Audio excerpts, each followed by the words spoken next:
Hi, Prateek, and welcome on board. So nice to see a young person on the podcast for a change. I've been talking to a lot of gray-haired people. Thank you, Monisha, for having me on your podcast and for giving this platform to share my journey and what we are doing at RampMyCity. About myself, the story goes back to 2014. On May 29, 2014, I think as a guy in his mid 20s, I was living my life and living it pretty well. I had a successful professional career.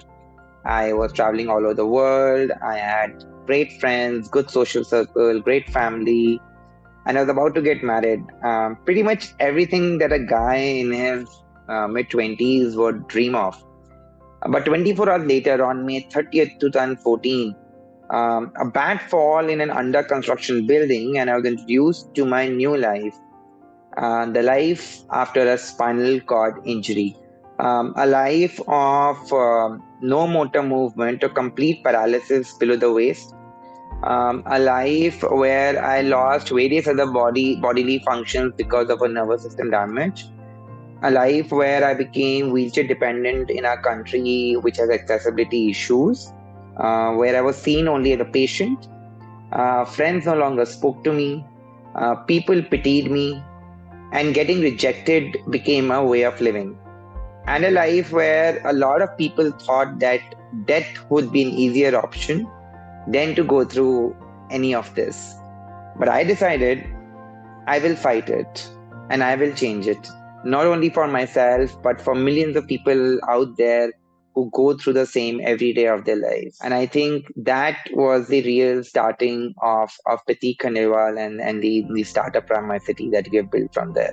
This is soul stirring, Prateek. This is soul stirring, and I can imagine because I can relate to this because I had a very close friend who went through the same situation, right? But unlike you, he gave up, and unfortunately, uh, that gentleman is no more. So may his soul rest in peace. But thank you for showing the way. Thank you for showing the way to everybody who probably is in the same state. When our lives pivot, right? When we are going in a direction and suddenly there is this incident which pivots our life, it's easier said than done that, I turned around and I became positive and I rose, above my challenges. It must have been difficult. It must have been a phase full of questioning and figuring out that no, that space is not for you. You might as well figure out a better spot. Was there anybody who believed in you at that point who helped you through that phase? Of course, I had the support of my family. I was doing a lot of rehab during the initial years after my injury. Everybody says that you hit a rock bottom and then you turn things upside down. Actually, that was not the case with me because I think I've been gifted with a very positive and happy soul. I always believe that मेरे साथ कुछ गलत नहीं हो सकता. Like this is not the end. In the end, it's all going to be fine. And I think that is one ray of hope that has driven my life. And it is not a ray of hope that I have acquired through bad times, but it is a ray of hope that has been gifted to me. When all of this happened, it took me certain months, almost like 1.5 years, to realize, to come to terms to it, that this all has happened. Of course, in the first 1.5 years, you're looking for probably like a quick solution where you think today you have a disability and tomorrow you're just gonna stand and run and right, life is gonna be back to normal. But after 1.5 years, I realized that it is not gonna be this way, and my life has changed, and so many things that, and I could not ignore them anymore. There was one day where sitting in my dark in the dark corner of my room when everything I was absorbing and it was too heavy on me, and I asked myself that what do I want my life to be now that all this has happened? I think the only answer that came from within me was fantastic. And I think when after hitting rock bottom, that's the answer that your soul gives. I think that was the starting of building of the fantastic life. Though the internet outside did not give any hopes, but still I believe that I belong to that decimal percentage where things are going to change for me. And if I keep on putting labor into my rehab and keep on believing in myself, things are going to get better. And actually, they did, and my family totally believed me in those times. They said, okay, if you want to do rehab, please, you have all the time. Later on in my life, where I realized that that yes, the changes are happening. I got better at my at my physical movements. I got better. Some of my bodily function did improve. And when all of this thing happening, but I realized that yes, wheelchair was going to be part of my life. Still, when I said, okay, probably I want to pursue a career now, and then RampMyCity came into my life. Still, at that time, my family was like, yeah, if you want to pursue a career, you can totally go ahead with a career. So at all times, I had the backing of my family, and I've been very, very blessed with it that my family supported whatever I wanted to do in life. So basically, from 2014, when the accident happened, till 2017, I was just at home doing rigorous exercises because I thought that nobody outside would accept me as a wheelchair user, and I myself probably not accepting myself as a wheelchair user. Slowly, when you start living with it, you have to accept it. So in 2017, I said, okay, fine, whatever it is, it is. Wheelchair is a part of my life. Now I want to go out and I want to meet my friends again. So I wanted to break that barrier because I'm a very social person. I wanted to go out. I'm a very ambitious person. I wanted to go pursue my dreams.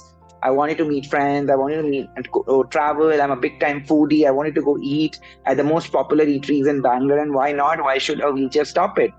So when I started doing these activities in order to be a more social person, and wanting to meet my friends, because I thought that the best way to break the barrier in their head is by meeting them. That attempt to meet them and wanting to go out, I realized that I could not go out anywhere because of this huge problem of inaccessibility that India has. And I started right from my home. I stay in an apartment by very prestigious builder. The entry to my tower is not accessible.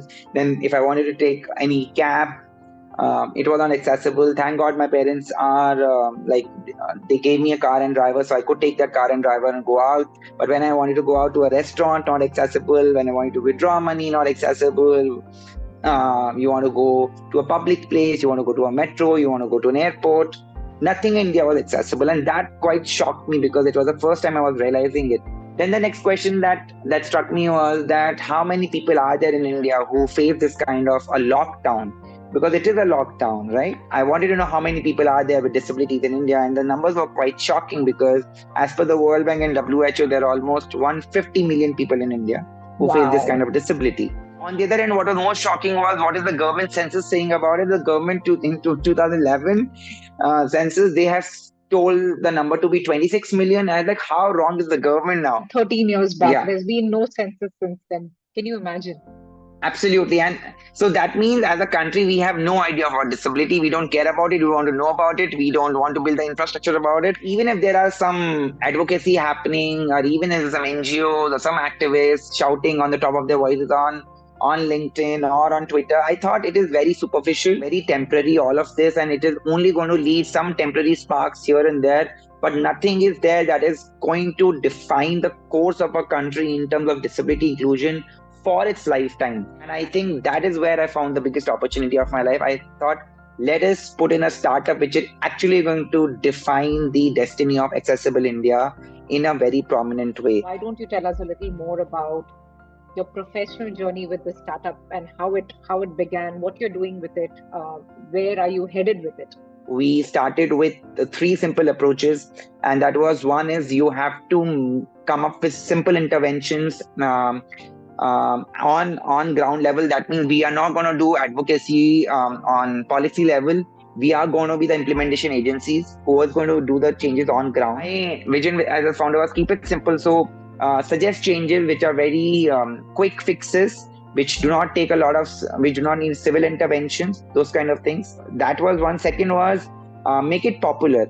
Accessibility, because it was a lost cause in India, so it is we did not want to start with a village, a rural area, a school, because probably there have been activists who have been doing it, but have they scaled? They have not. We wanted to build something that scales, and to scale it, it has to catch public's imagination.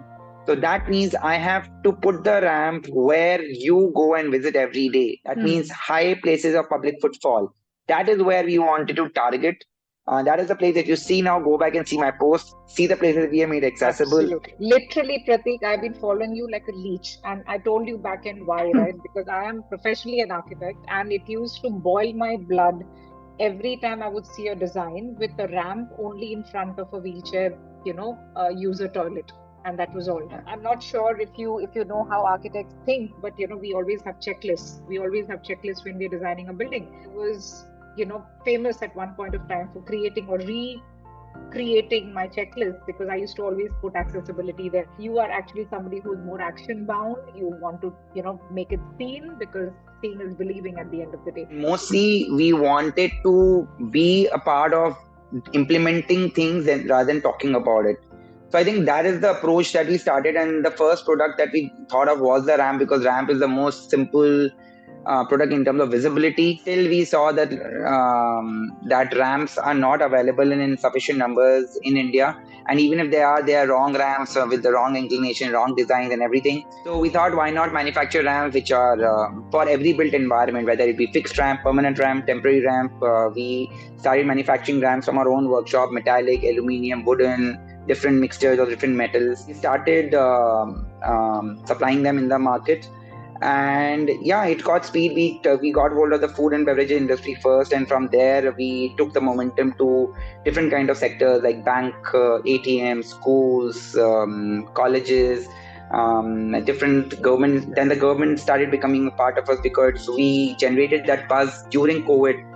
It was COVID, and then we thought, let's do the most popular street of Bangalore to just generate the buzz, and then the government got involved, and then we did government properties where we started doing public healthcare centers and police stations and parks and government schools, and all those sectors automatically became part of it. And we do not follow a B2C market strategy. That means if we come to you, we are not going to ask you for money. There is almost in India $35 billion of CSR and philanthropic market in India as of 2022, 2023.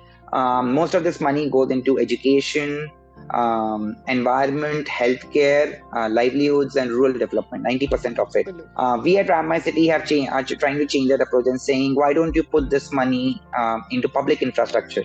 Because that is where it is required by a lot of people, by almost 150 million people. Started approaching corporates with that approach, that put your money into public infrastructure. I think corporates got interested in funding those projects. And then we went to the government saying, we want to make your properties accessible, but we don't want money from you. We want permission from you. And the government suddenly opened its gates like with wide arms open, saying, hey, yeah, please do whatever you want. And that's why where we started getting access to healthcare centers, schools, tourist spots, temples, public parks, libraries, you name it, we have the permission for it. That's the system we have cracked, that government se permission lo, paisa kabhi mat lo. Paisa corporates lo, because anyway corporates have to pay 2% into the CSR money. So easier to convince the corporates also. And everybody is happy. Everybody is happy here. So your company then, a company which is like a Section 8 company that allows a tax exemption for these kind of CSR, donations that you get from corporates. We work in a hybrid model. We have both companies, which is Section 8 not-for-profit company, which absorbs all the CSR. At the same time, we have a for-profit also, because a lot of our demands come when we started doing all the work that I discussed right now. A lot of our demands started generating from the commercial sector also, where chains of a lot of retail outlets or banks, they wanted to have ramps. And also, we did not stop at ramp, because as a company, we were growing very fast. So we realized that we need to give end-to-end accessibility solutions. And as an architect, you might be knowing. So corporates started coming to us and saying, hey, can you do an end-to-end accessibility audit? Real estate giants started coming to us saying, hey, we need to build a stronger ESG report. So can you help us with that? That means end-to-end design review, right from your site entrance to parkings to drop-off areas to entrance to reception areas to cubicles to navigation, circulation. RampMyCity is doing everything across every vertical, that is workplace, hotels, residential societies, smart cities, metros. RampMyCity is slowly into everything, and when the government, a lot of them are getting to know about RampMyCity and the way we have worked and the way we have amplified work is without trying to bang too many doors. The government itself is very surprised that in short time we have made a huge impact. We had a meeting with Ministry of Social Justice and Empowerment very recently, and they said, why haven't we impaneled you till now? Where were you till today? And I said, it's you. But I said, that's where we are today, and we should make progress as soon as possible. I feel so proud, Prateek, just hearing every spoken word that you are sharing here, because you are probably, for all I know, half my age, right? And that is what I think I learned from the younger generation around nowadays, that I think if we have a few more Prateek Khandelwals out there, and I mean people who are smart up here, the country is going to change for the better in the shortest time possible. Which brings me now to this very critical question of what does inclusion mean to someone like you? Right? How do you see inclusion being important, right? Not just in your life, but in the society. So I think, Monisha, one of the core of my personality and how we drive RampMyCity is that we keep things very simple. Simple solutions to complicated problems. I think the core of our problem as a society is that we have not had enough interactions, enough micro engagements with person with disabilities. And I think that is the root cause of all the problems that you can talk about at the surface level. And I think that is the major problem as a society. My intent as a person driving RampMyCity is that how do you create more micro engagements, because automatically when you increase those numbers, automatically everything else is going to fall in place over years. Like that is how every country has progressed, and that is how you evolve. So for that, the core of it is that you build accessible infrastructure, because when you do that on its own, organically, people with different disabilities will start to come out more. People with no disabilities will start seeing them more. There'll be more communication, there'll be more engagement, there'll be more inclusion on its own. I have not tried to categorize inclusion into different sections in my head or different ways. We have kept it very simple. Make accessible infrastructure for inclusion of everyone. If people are seen more, it creates more awareness, it creates more empathy, it creates automatically more inclusion, right, at the end of it. And then you don't have to tell, a school that why are you not admitting my child on a wheelchair, because you would have placed the infrastructure there already. It's actually a very solution-based approach, and that is what I think is the best part about RampMyCity. Since you've simplified it, so well, do you have competition in terms of what you're doing? Do you see people coming up with, ideas like yours and giving you a little tussle? So there are two ways of looking at it. So firstly, of course, if there's competition, it's good for India. There are a lot of people working in this area, so it's good for India.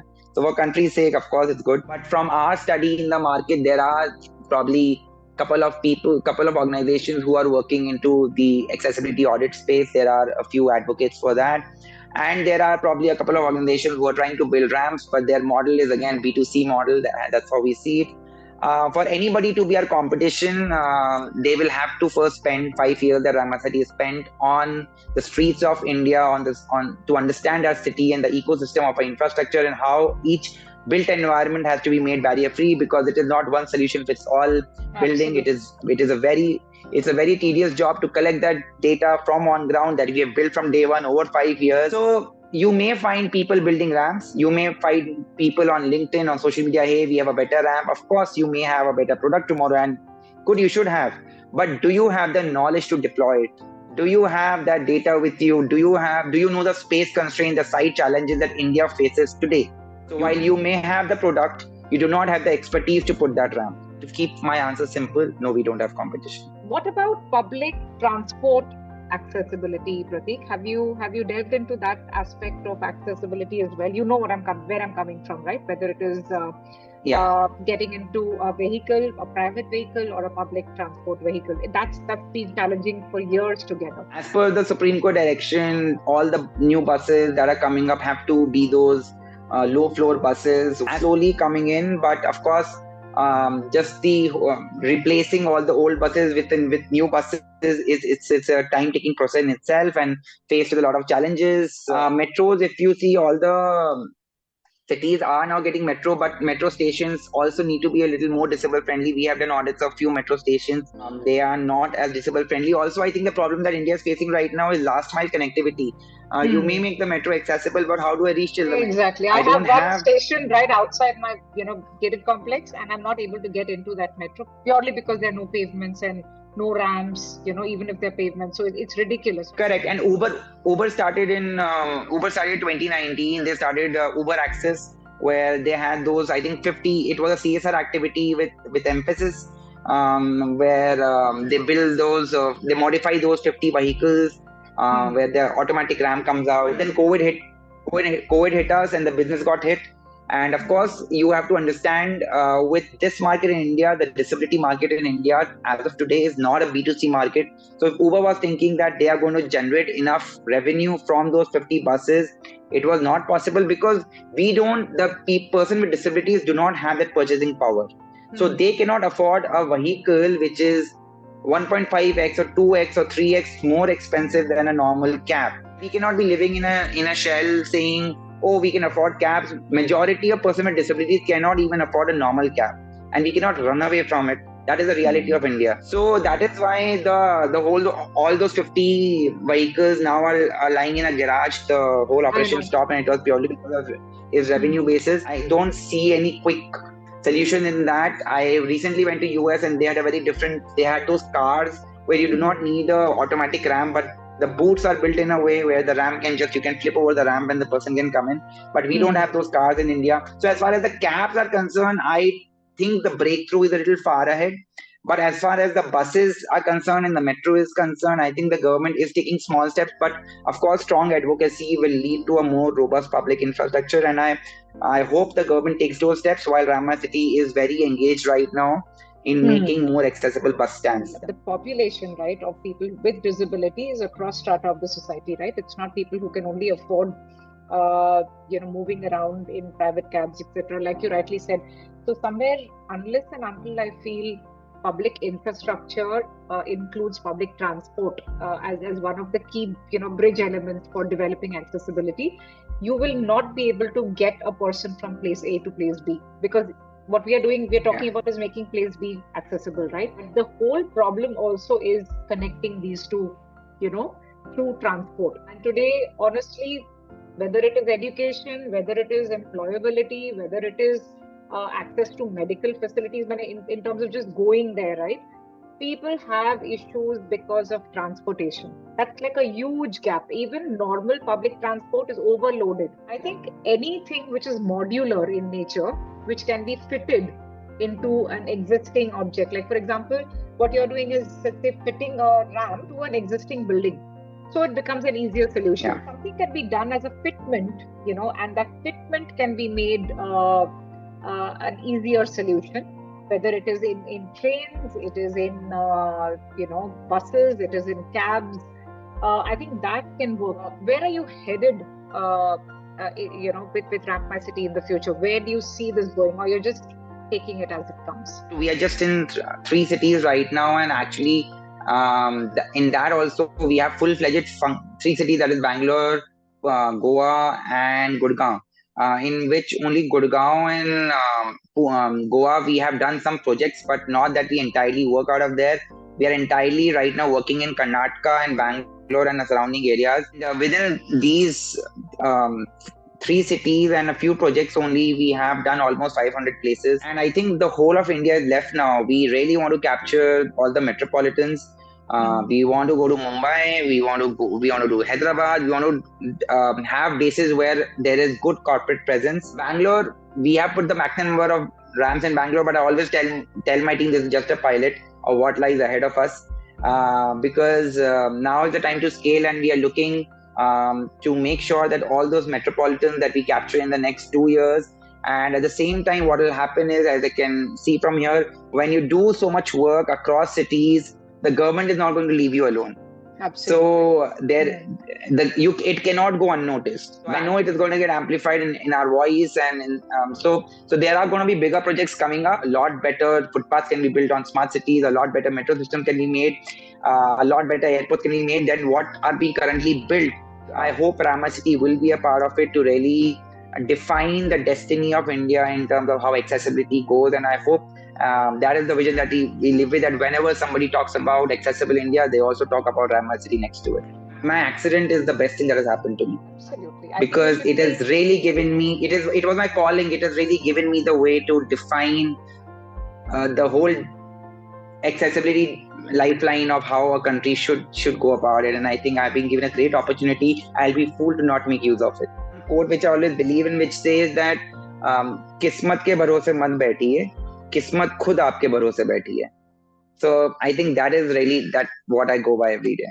And that's the best trigger that I think life could have given you, right? And this is what I want people who are listening to us today to believe, that everything that we think is an adversity that is striking our lives can be so beautifully turned around into the most positive thing in their lives, right? Only if you have the right mindset, which you seem to be carrying with you, beautifully. But I think everyone who's listening to us today, I would encourage you to please come forward and support our young blood Prateek, who's doing amazing work, to redefine accessibility in India. Physical challenges is a part of everybody's life. Sooner or later, we all age, we all have to get on crutches, etc. So it's a part of our, of everybody's life. So thank you, Prateek, for doing this, and may you always stay blessed and keep getting those smart solutions out of the beautiful personality that you are. So all the best. Thank you so much. Thank you, Monisha. Thank you, Monisha, for having me here.